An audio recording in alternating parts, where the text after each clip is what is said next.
cerita pasal Muhyiddin Yassin ni tuan-tuan. Saya asyik mengulang benda ni dan Tuhan semakin tunjukkan saya pengkhianat akan dikhianati. Saya suka. Topik ni saya suka sebab dalam 2 tahun 3 tahun ini kita dalam keadaan kekecewaan, kita akan nampak. Dan saya dah tunjuk tuan-tuan gambar video Muhyiddin Yassin mana nangis. Dia dah menang jadi Perdana Menteri. Dia menang apa? Kau menangisi pengkhianatan yang kau lakukan kepada sahabat-sahabat yang terima engkau saat engkau dibuang daripada UMNO. Saat dia dibuang daripada UMNO, siapa yang terima dia tuan-tuan? Pakatan Rakyat pada waktu itu terima dia dengan tangan terbuka. Dahlah terima dia, terima parti dia, lantik dia jadi Perdana Menteri. Bukan Perdana Menteri lah, lantik orang dalam parti dia jadi Perdana Menteri, iaitu Mahathir Mohamad. Dia keluar, dia khianat. Lepas tu dia buat apa tuan-tuan? Dia menangis.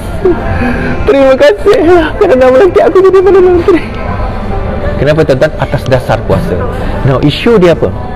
Hari ini dia kata bahawa kerajaan sekarang gagal. Muhyiddin Yassin sendiri kata kerajaan gagal tuan-tuan. Bila Muhyiddin Yassin sendiri kata kerajaan ini gagal, apa yang kita boleh simpulkan? Kemudian UMNO patah baliklah ludah tu, dia ambil ludah tu, dia hak tu dia campak balik kat muka Muhyiddin Yassin. Engkau lah sebahagian daripada kerajaan tu. Kau jangan tak tahu engkau juga dalam kerajaan itu. Kalau Anwar yang cakap tu okey lah, logik lah. Kalau Rafizi cakap, logik lah. Kalau Lim Guan Eng cakap atau Anthony Locke cakap, kalau Mat Sabu cakap, itu logik lah. Tetapi bila Muhyiddin Yassin sendiri cakap, itu yang tak logiknya. Kemudian UMNO kata engkau sendiri duduk dalam kerajaan itu yang gagal. Kalau kau kata kami gagal, engkau lah yang gagal. Kenapa tuan-tuan dia kata demikian? Kita nak beritahu bahawa sewaktu dikhianat, dia telah dikhianati oleh UMNO.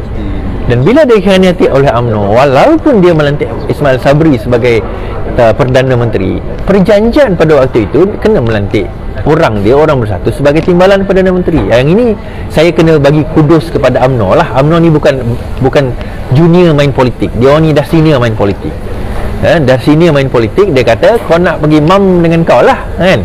Janji. Okey, no problem. Nanti aku tuan jadi Perdana Menteri. Apa ni? Don't worry. Kita ni berpegang pada janji. Pum-pum, tengok-tengok tak kena lantik. Kah. Kenapa saya gelak tuan-tuan?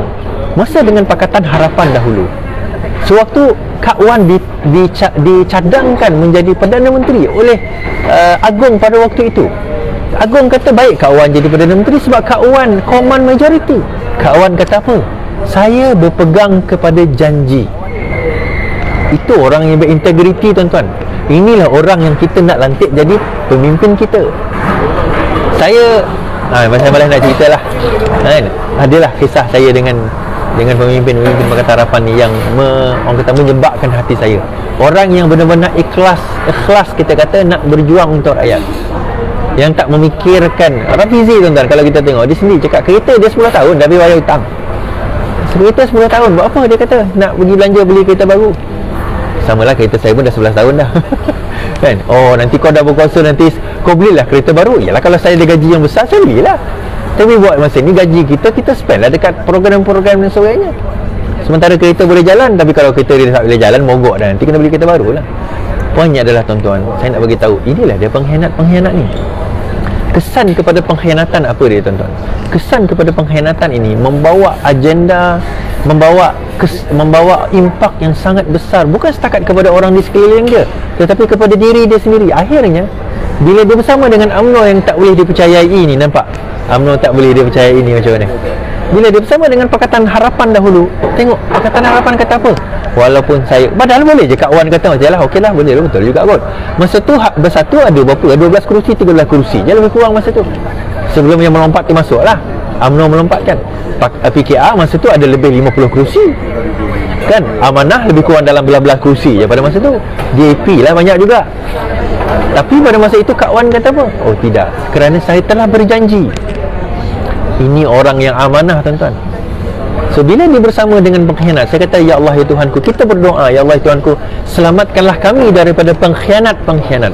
Maka Allah makbulkan doa kita, jatuhkan kita, kumpulkan pengkhianat itu di dalam satu pasukan daripada kalangan pengkhianat PKR yang saya cakap tapi orang tak nak percaya. Orang tak percaya, gantung saya, sanggup dia orang gantung saya. Tak apa. kan? Sekarang ni saya dah sebut dulu, saya sebut Larry Seng, saya sebut Azmin Ali, saya sebut Xavier, saya sebut semua orang ni, semua tak nak percaya. Tapi bila dah betul apa yang saya cakap, semua duduk diam, tak ada seorang pun minta maaf dengan saya. Tak apalah, kan? So bila Rafizi dah menang ini, kita dah mula bergerak. Ada orang kata saya, sekarang dah tak bantai lagi ya PKR. Saya bantai PKR dulu. Sebab saya ni paling pantang tuan-tuan. Kau gaji besar-besar, jawatan semua kau nak ambil. Jawatan timbalan lah, jawatan ketua lah, jawatan ketua itulah, ketua inilah, naik itulah ni, semua kau nak ambil. Semua kau nak ambil. Tetapi bila buat kerja, yang tu kau fail, yang tu kau gagal, yang tu kau tak boleh buat. Belanja sampai puluh ratus ribu, tapi tengok live pun sembuh. Saya punya telefon ni tuan-tuan, ni telefon yang ni harga dia RM400. Saya beli sebab saya takut kena rampas polis itu, saya beli phone murah. Yang ni RM700, yang ni lah mahal sikit, RM1,000 lebih sikit saya beli. Ini pun setelah 3 tahun saya kumpul duit, bukan kumpul duit, beli telefon ni. Ini je dengan headphone ni, harga headphone ni mahal sikit lah 200. Yang earphone ni 100 saya beli. Ni pun berkulut-kulut ada orang kata. Kan? Tapi alhamdulillah, ini belanja sampai RM100,000. Live tengok tak sampai 100. Saya sedih macam Rafizi, bila dia buat kerja, Rafizi, sekarang ni Anwar Ibrahim, saya tengok itu live rapat rakyat, ceramah tu sampai berapa, 11,000 orang tengok. Saya tak ramai lah, saya lebih kurang dalam 5,000 je. Okey lah, 11,000. Alhamdulillah saya tengok. Itu yang saya nak. Perjuangan macam tu yang kita nak. Jadi barulah nampak impak atas investment. Kalau you belanja 100,000 pun saya tak kisah. Dia bukan jumlah yang kita belanjakan, tetapi impak tu macam mana. Impak tu. Jadi saya ni tak boleh tengok kalau orang belanja puluh-puluh ratus ribu, impak tak ada. Saya akan kata, kau ni makan duit ke apa? Kalau kau tak erti, tolong bagikan orang lain jawatan itu. Inilah dia bersatu tuan-tuan. Jawatan dia nak nombor satu, dia nak dahulu di hadapan. Orang macam ni kalau dia pegang negara kita, tengoklah hasil kesan negara kita dia. Jangan tengok mall kat belakang ni. Mall kat belakang ni memanglah tak ada orang, dah tutup. Sekarang pukul 11 dah tutup dah. Okey. Sebab itu tuan-tuan, ini ada topi ni. Siapa nak bagi topi boleh bagi topi.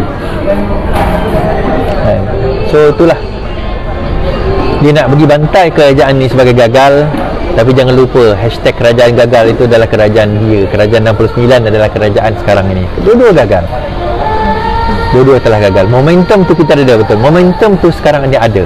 Tetapi kita kena tukar momentum yang... Tuan-tuan kena faham momentum tu apa? Momentum tu bukan gelombang tetapi riak kecil yang membentuk kepada gelombang. Itu momentum.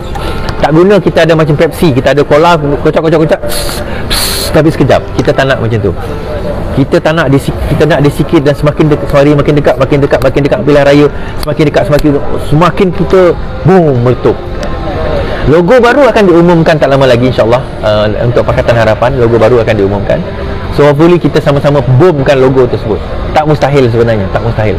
Saya nak bila logo baru tu keluar nanti, saya nak jual lah stiker poster lah.